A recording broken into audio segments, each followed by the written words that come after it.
Pirms par cēloņiem un pēc tam par sakām. Šīs krīzes cēloņiem 776 ir tiešām tas cipars, par kādu mēs šobrīd runājam. Ar kādu reālu skaitu Latvijai būtu jārēķinās, jūsuprāt? 776 jau nav reāls skaitlis. Es domāju, ka šajā gadījumā mēs vispār nevaram līdz vienniekam un pat līdz desmitniekam skaitīt. Runa, protams, būs par daudz lielākiem skaitļiem, daudz lielākiem. Tas jau arī ar to nebeidzās. Tās sarunas ir ļoti abstraktas, ka 2 gadu laikā tad mums būtu jāasimilē un jāpieņem lūk, šis sakramentālais skaitlis. Bet apvienotā nācija organizācijas prognozes saka, ka nākamgad bēgļu skaits divkāršosies.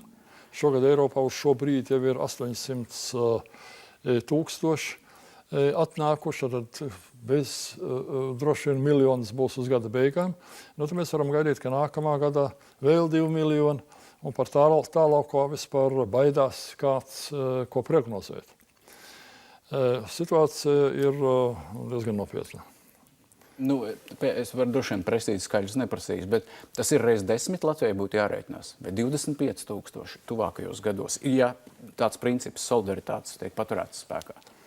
Es domāju, ka šeit mēs varam pieiet tīri teorētiski. Pieņemsim, vispirms nopaļosim šo skaitu uz kādiem tūkstotim, uz kādu 1000. Dažādu apstākļu dēļ viņš var palielināties. Un tad nevajag aizmirst arī to, ka aiz katra jau ir ģimene. Un pienāks tas brīdis, ka vajadzēs ģimenes apvienot. Pēc teorijas parasti patvērumu meklētāji un migranti un bēgļi, tie ir jauni cilvēki vecumā no 20 līdz 30 gadiem, kur viena daļa ir jau precēta, kur lūko atrast iztiks līdzekļus savai jaunai ģimenei. Daļa varbūt vēl precēsies, bet jāsaka, ka šis skaitlis tik precīzs un tik neliels nekādā gadījumā būt nevar, un tas nav realistiski.